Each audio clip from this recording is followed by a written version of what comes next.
Cycles of life.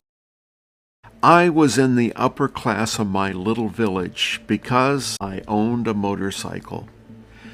Perhaps lower upper class, but it was a symbol of significance and status. Not many people owned one. The absence of a car kept us from being considered solid upper class. Even a car that did not run was a status symbol. But the very elite, those who were truly wealthy, they had the ultimate status symbol. They owned a truck. I lived in a house made of cement blocks. This also was an indication of upper class, even though we only rented it. Most homes were of wood, and almost always unpainted wood. Painted houses established middle class, and cement blocks were the highest level one could be expected to reach. No one knew income levels, so this was rather irrelevant, except as a means to the status symbols. The national records told me the average income was several $100s over a year. At $3,000 annual income, we were upper class by anyone's standard, at least anyone who lived in the village. While it's a poor country, everyone had enough to eat. This is probably because of the daily rains that fall and keep the mountainous areas green and lush. Most everyone had a banana tree or two in the yard, as well as other fruit trees. And, of course, chickens. Chickens everywhere. The chorus at 4 a.m. to 5 a.m. was deafening as the roosters awoke and let their presence be known. A motorcycle is an efficient vehicle in the tropics, especially the little 90cc model I owned. I had learned to ride the motorcycle, the first one I ever drove myself, in the middle of the capital city. I purchased the cycle there and had little choice but to drive it home myself. Before I could do that, I had to learn to drive it, and thus traffic was much slower than usual in the capital because of the crazy American who was trying to learn the art of motorcycle driving. I'm sure I created more than a little laughter, but hopefully not too much cursing. Riding the motorcycle became downright painful when it rained. The rain was a virtual certainty whenever I drove more than a couple of miles. Even with a bright yellow raincoat with a matching hood, the rain felt like needles pricking my face constantly. Glasses covered with droplets assured slow driving, but still the needles continued. And sometimes I missed the road and landed in the ditch.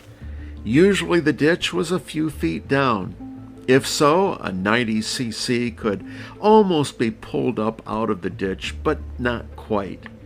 A little maneuvering with the handlebars and clutch, and almost any ditch was overcome.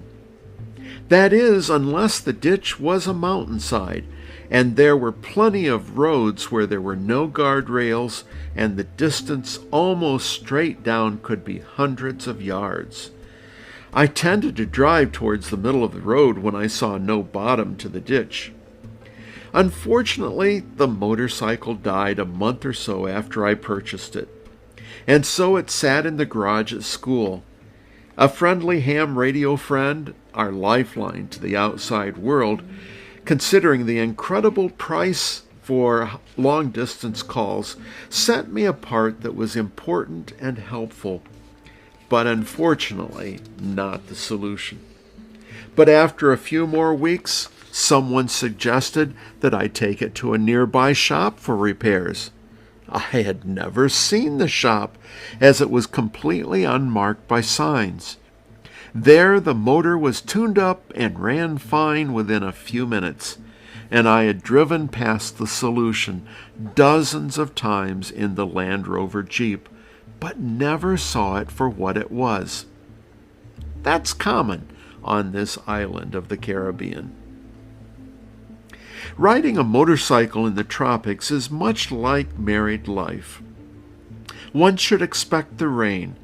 The fairy tales make us think that all of the days are sunny and good marriages, but that almost never happens. The fairy tales all end with they lived happily ever after, but they don't say how that's possible. And they don't tell what is so happy about life ever after. That's probably because that's where the story ends. Orson Welles has been cited as the author of this quote, "A happy ending depends upon where you stop the story." The rain feels like little needles. Those needles can merely be endured, or they can be ways of learning more about your spouse.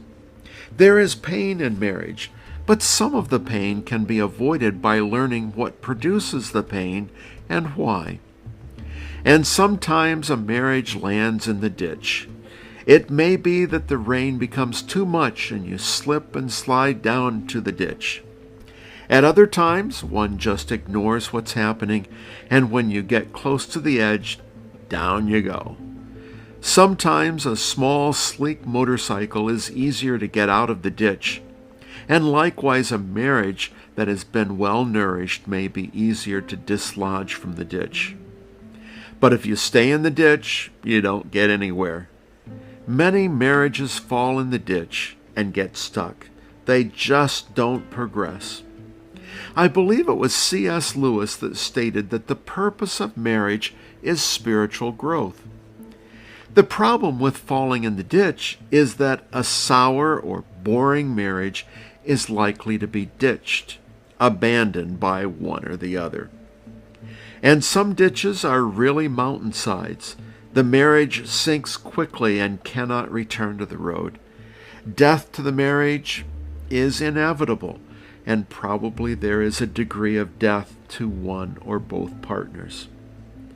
But there are garages that provide help for a marriage, regardless of whether it's ditched, fallen over the mountain, or if there's just too many needles.